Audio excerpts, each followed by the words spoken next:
अस्सलाम स्टूडेंट्स, आज हमारा जो चैप्टर नंबर 6 का सॉल्यूशन जो है उसका अगला टॉपिक है मोलरिटी। मोलरिटी को हम यूं डिफ़ाइन कर सकते हैं, मोल्स सॉल्यूट की तादाद एक 1 DM³ या 1 लीटर जो कि किसी सॉल्यूशन के अंदर हल हो जाए तो वो मोलरिटी कहलाता है।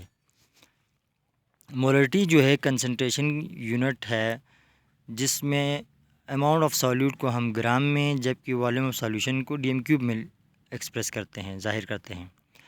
इसका डिनोशन या रिप्रेजेंटेशन वो है कैपिटल M, और इसकी जब यूनिट की बात करें वो है मोल पर DM³।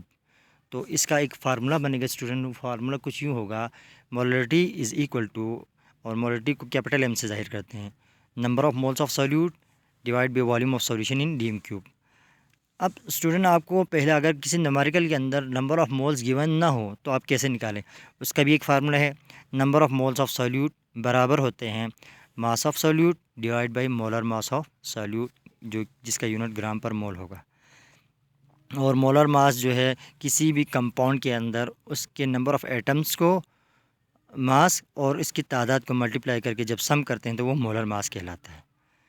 अगर वॉल्यूम ऑफ सॉल्यूशन हमें DM³ में निकालना हो और गिवन किस में हो, CM³ में, तो उसका फार्मूला ये है स्टूडेंट की वॉल्यूम ऑफ सॉल्यूशन जो भी CM³ में होगा उसको डिवाइड बाई 1000 करेंगे तो आपके पास वॉल्यूम ऑफ सॉल्यूशन DM³ में आएगा। तो इस तरह से जो है देयरफॉर मोलरिटी का एक और फार्मूला भी बनता है जिसमें आपको मोल्स भी पता ना हो, मोल्स भी मालूम करना हो, और वॉल्यूम जो है CM³ से में हो और DM³ में लाना हो। तो उसका तरीका ये है कि mass of solute gram divide by molar mass of solute gram per mole multiply by 1000 divide by volume of solution CM³ में।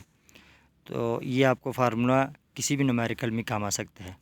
अगला हमारा टॉपिक है प्रिपरेशन ऑफ मोलर सॉल्यूशन। किस तरह से हम मोलर सॉल्यूशन को बना सकते हैं। मोलर सॉल्यूशन किसी भी 1 मोल यानी मोलर मास ऑफ कोई भी कंपाउंड है जो कि हल हो सफिशिएंट अमाउंट ऑफ पानी के अंदर, जिसके नतीजे में 1 DM³ का सॉल्यूशन बने, तो वो क्या कहलाता है, 1 मोलर मास सॉल्यूशन।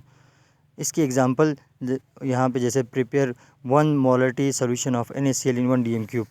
इस सॉल्यूशन को बनाने के लिए हमें कुछ 3 स्टेप्स करने पड़ेंगे। सबसे पहले ये है कि आपने सोडियम क्लोराइड का वज़न करना है जो कि आएगा 58.5 ग्राम। अब ये 58.5 ग्राम कैसे आएगा स्टूडेंट, आप जानते हैं सोडियम Na से ज़ाहिर किया जाता है, क्लोरीन को Cl से। तो सोडियम का एटॉमिक मास है 23, क्लोरीन का है 35.5। इन दोनों को जमा करेंगे तो आपके पास वेट आ जाएगा या मोलर मास आ जाएगा 58.5 ग्राम पर मोल। फिर इसके बाद आपने दूसरा स्टेप ये करना है कि सोडियम क्लोराइड को जो है किसी वॉल्यूमेट्रिक फ्लास्क के अंदर डालना है। फिर अगला स्टेप ये होगा कि आप पानी तब तक डालेंगे जब तक वो सोडियम क्लोराइड हल हो और उसके नतीजे में जो सॉल्यूशन बने वो DM³ का बने।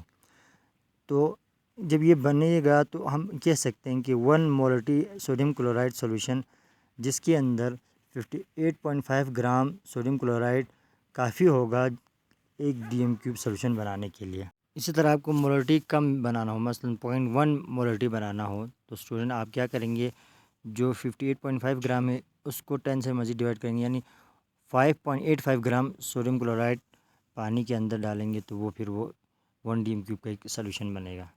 अब इसको समझाने के लिए एग्ज़ाम्पल 6.5 ये आपको नज़र आ रहा है। इसके अंदर क्वेश्चन कुछ यूँ लिखा हुआ है, 20 gram of salt NaCl is dissolve in 500 cm³ of a solution, calculate the molarity of that solution. तो सबसे पहले हम इसका डेटा बनाते हैं। डेटा में आपको मास दिया हुआ है सॉल्यूट जो कि सोडियम क्लोराइड है, उसका है 20 gram. Molar mass of sodium chloride हमने पहले भी आपको ऊपर समझाया था, वो आएगा 58.5 ग्राम per mole. Volume of solution है 500 cm³। तो मोलरिटी कैसे निकालें, तो फार्मूला आपको पता है student, molarity is equal to mass of solute gram divide by molar mass of solute gram per mole multiply by 1000 divide by volume of solution in CM³। तो सबसे पहले आपको मास ऑफ सॉल्यूट डेटा से 20 है, molar mass 58.5 है, multiply by 1000, और CM³ में जो वॉल्यूम है वो है 500। जब इसको आप कैलकुलेट करेंगे कैलकुलेटर से तो आपके पास मोलरिटी आएगा 0.683 मोल पर DM³। तो इस तरह से आप स्टूडेंट कैलकुलेट कर सकते हैं। उम्मीद है ये न्यूमेरिकल आपको समझ में आया हो। अगला जो एग्ज़ाम्पल है 6.6 वो भी इसी मोलरिटी से ताल्लुक़ है, लेकिन यहाँ पे अब मोलरिटी नहीं, आपको मास ऑफ सॉल्यूट निकालना है। तो स्टूडेंट क्वेश्चन कुछ यूँ है कि what is the mass of oxalic acid present in 100 cm³ of 2 molar solution. तो डेटा जब बनाएंगे तो आपके पास मोलरिटी दिया हुआ है जो कि 2 मोल पर dm³ है। वॉल्यूम cm³ में दिया हुआ है 100। Molar mass of oxalic acid निकालने का तरीका ये है, आपको उसका केमिकल फार्मूला पता होना चाहिए। C2H2O4 है। कार्बन एटॉमिक मास 12 है, उसकी तादाद 2 है तो 2 से मल्टीप्लाई करेंगे, प्लस हाइड्रोजन का एटॉमिक मास है 1, तादाद यहाँ पे 2 है तो 2 से मल्टीप्लाई करेंगे, प्लस ऑक्सीजन का एटॉमिक मास है 16, उसकी तादाद है 4 तो उससे मल्टीप्लाई करेंगे। इनको आपस में मल्टीप्लाई करने के बाद सबको ऐड करेंगे तो ये आपके पास आएगा 90 ग्राम पर मोल। ये आपके पास molar mass of oxalic acid आया। अब निकालना क्या था, मास ऑफ सॉल्यूट। तो फार्मूला आपके पास पहले ही पता है कि मोलरिटी बराबर होता है मास of solute divide by molar mass of solute multiply by 1000 divide by volume of solution. तो हमारे पास मोलरिटी दिया हुआ 2, मास ऑफ सॉल्यूट निकालना है। मोलर मास हमने अभी पता किया 90 मल्टीप्लाई बाई 1000 डिवाइड बाई 100। तो यहाँ से अगर मास ऑफ सॉल्यूट निकालेंगे तो पूरा जो पैटर्न है जो उधर डिवाइड हो रहा है, इधर मल्टीप्लाई, जो मल्टीप्लाई हो रहा है यहाँ पे डिवाइड हो जाएगा। तो मास ऑफ सॉल्यूट बराबर होगा 2 multiply by 90 multiply by 100 divide by 1000। जब आप इसको कैलकुलेटर से कैलकुलेट करेंगे तो ये आपके पास स्टूडेंट आएगा 18 ग्राम। तो इसी फार्मूले की मदद से, मोलरिटी की फार्मूले की मदद से आप मास ऑफ सॉल्यूट भी निकाल सकते हैं, मोलर मास भी निकाल सकते हैं, वॉल्यूम ऑफ सॉल्यूशन भी निकाल सकते हैं।